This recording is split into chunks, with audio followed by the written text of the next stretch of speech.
Business talk. I'm going to tell you right up front, this is going to be a much shorter live stream than normal.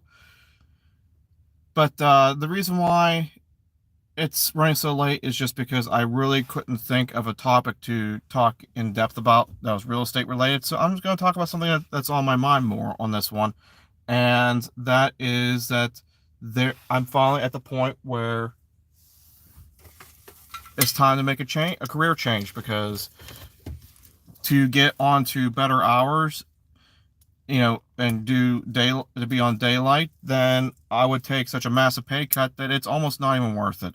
And I think I need to focus on a few things, such as, paying off some bad debt and potentially trying to get another rental property. I'm going to do kind of what Lumberjack doesn't tell you to do. He always tells you, go buy, value adds. Oh, thank you. Yeah, I've been wondering about that, Jason. Thanks for letting me know. But so Lumberjack always tells you to do value add stuff, because then you get or instant equity and all that kind of stuff.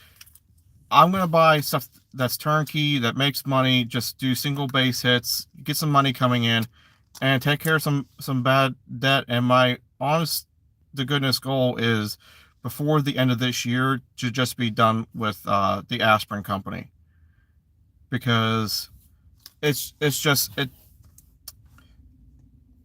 I've never been in a situation where you just feel so mentally beat up because you're just just done with a place, but they have you relying on money. And I kind of feel like it's almost like Robert Kiyosaki's book. If I would have read that book, the Rich Dad Poor Dad, the original one, before actually starting a work career and actually understanding what I do now, back, when I started the working force, like after college, I'm talking about almost 20 years ago, I would have been in a much better situation than I am now. So it's just some things I need to think about. But the list I'm talking about is, so I think it was Mike was his friend. Robert and his friend Mike were working for free. Hey, Bill. And Rich Dad was teaching them about the importance of no, or of knowing how to make money and not work for money. And that was a very important lesson that he learned. That's why he was working in the grocery store for nothing and everything else that he did. And I'm now, well, I shouldn't say I'm learning. I feel like I've learned that lesson, but I'm recovering from trying to get to that point, because I feel like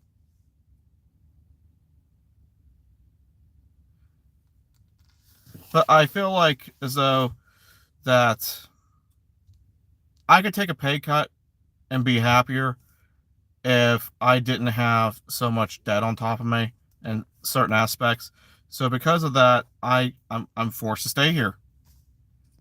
And it's like every job I look at is always a pay cut. And so I don't know. I think honestly my next move is, we talked about the landscaping company a little bit in this, get that going. If I can get to the point where that can at least pay for like my normal stuff, then, and I'll work another part-time job. So,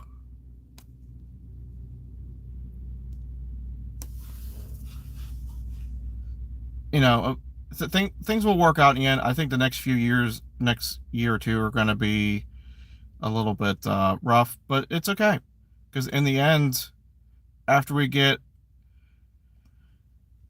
a few more rentals and just keep working on what we've been working on, there's a few other things I'm kind of thinking about working on, and it will be good, and then we will be done with that. So anyway, like I said, this is going to be a much shorter one. I was running late today, people kept wanting to talk about this place, and I kept telling them I didn't want to talk about it, and they kept making me run late because they wanted to talk about this place. I kept telling them I don't want to talk about this place. So anyway, I apologize for the shortness. I usually try to at least hit 8 minutes. I'm probably barely going to hit 6, even with the extra. So let the sun hit you in the shoulders and have a day full of awesome.